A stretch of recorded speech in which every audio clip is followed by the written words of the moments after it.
Well, a márka, ami megdobogtatja minden airsoftos szívét. Kezdve a recsegős külső műanyagtól az egészen silány belsőig, minden egyes kezdő sniper és tapasztalt szervizes legszebb álma. Hogy lehet hát, hogy pont ők elő tudtak állni egy egészen használható VE klónnal? De valóban használható? Nézzük csak meg, hogy mit is tud valójában. Oké, elsőnek is ez egy relatíve egyszerű kis bemutató lesz, nem fogok nagyon mélyen belemenni a dolgokba, azt már megtette helyettem rendkívül részletesen más.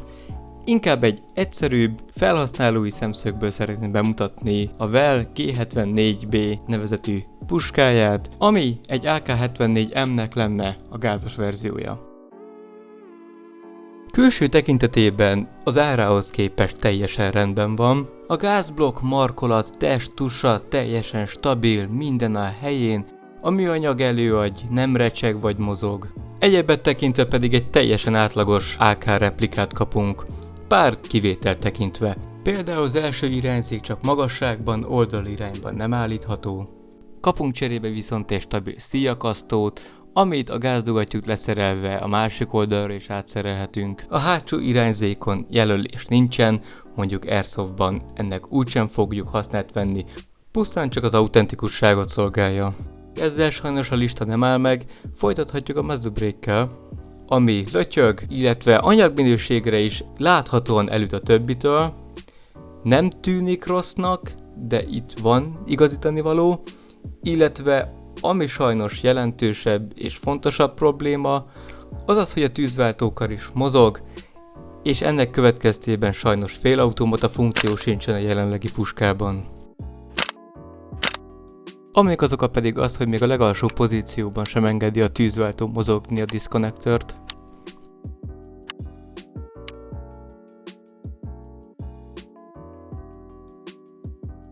A tokfedelet lekapva viszont azt kell, hogy mondjam, a dolog eszmetlen jól néz ki belülről. A GHK-kkal ellentétben itt bizony a zár a teljes utat bejárja egészen a tok hátuljáig, ahol egy buffer fogja meg.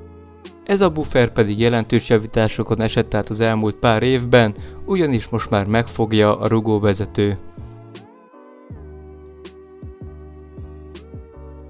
Viszont mivel mégiscsak egy gázos puskáról van szó, ezért ejtsünk pár szót a tárakról is.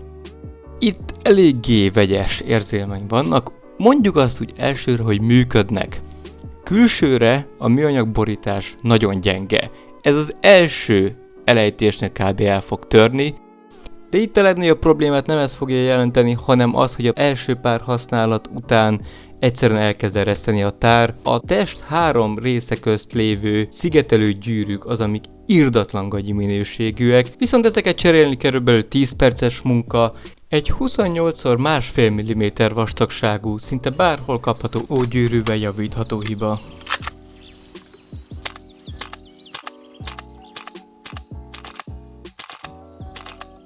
Sajnos, mint látni fogjátok, a hideg időjárás nem igazán kedvelik, a VE puskákhoz hasonlóan 15 fok alatt már nem igazán a legmegbízhatóbbak.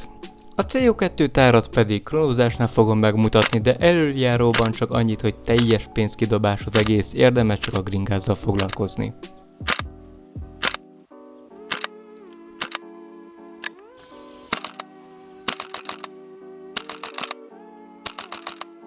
Visszatérve a kicsit általánosabb airsoft alkatrészekhez, a hopkamra teljesen rendben van, stabil, a belső csővel egyetemben nem mozdul el sem erre, a beállításunkat is tartani fogja, nem akad, rendesen adagol, pedig látjátok, hogy sokszor fordul elő, hogy a zár nem megy teljesen hátra, mégsem volt adagolásbeli problémám. A lenyomó itt viszont a hatalmas kivétel, ami körülbelül instant kuka, sorjás, deformálódott. Ez szerencsére a hopgumiról nem mondható el, azzal minden rendben volt. Amit még kiemelnék, mint belső alkatrész, az a nózi, illetve az azt visszahúzó nózirugó. Elég gyenge, de legalább nincsen szétkenődve, nem úgy, mint a pár évvel korábbi modellekben, ahol instant cserére volt szükség, illetve maga a replika túl erős, de szerencsére egy 3 mm belső 4 mm külső átmérővel rendelkező szilikoncsővel ez rendkívül könnyen rendbe tehető, illetve még legalább 3-4 másik megoldás létezik erre a problémára. A kronózes green gáz tárakkal, sima egyszerű Protect gázzal és 0,30-as BB-vel kezdtük, hogy figyelembe vegyük a Joule Creep-et is. Még így is sajnos gyakran 1,5 Joule felett volt, ami sajnos a massz játékokon nem megengedett kategória. És mint látjátok, sajnos CO2 tárral egy lövést tudtunk leadni, utána eleresztette az összes gázt. Az értékek szerint még a 10 pluszadik lövés után is meglepően konzisztens FPS-t mutat, ennek nagyon örültem igazából.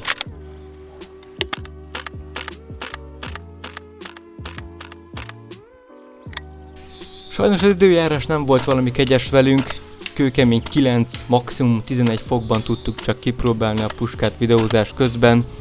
25 méterről lőttünk vele, az első 18 lövésből 9 került papírra, majd a második sorozatban térdelő pozícióból 24-ből már csak 8, de itt már mondjuk komoly problémánk volt a gáz hiányával. Ezért majd a jövőben készülni fog egy másik videó is, ami remélhetőleg sokkal jobb időben, kegyesebb körülmények közt fog készülni.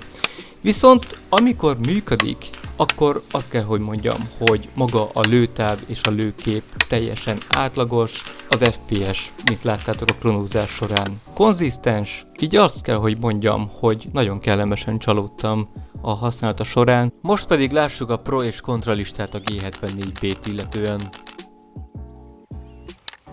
Az első és legpozitívabb tulajdonság egyértelműen az ára, azt hiszem ehhez nem férne semmiféle kétség. Jelenleg ilyen olcsón gázos AK-hoz máshonnan nem lehet jutni. Továbbá pedig működik, ami nem kis elvárás mondjuk, de mégis meglepő ebben az igen alsó kategóriában. Összeszerelés szempontjából elfogadható, lőtáv, lőkép, illetve FPS konzisztens, az utóbbi még hideg időben is. Negatív tulajdonságokat tekintve pedig sajnos a külső felületkezelése elég gyenge, ez valószínűleg hamar sérülni, illetve kopni fog. Pár alkatrész, főleg a muzzle brake, illetve a tűzváltókar mozog, lötyög. A tárak az első pár használat után bár könnyen javíthatóak, de mégis ereszteni fognak. CO2 tárak teljesen használhatatlanok. Dobozból kivéve a replika túl erős, úgy, hogy még a Joule Creep-et igazából figyelembe se vettük nagyon. Nózirugó eléggé gyenge, illetve gyakran sérülten érkezik, valamint a hideg időjárás nagyon nem szereti.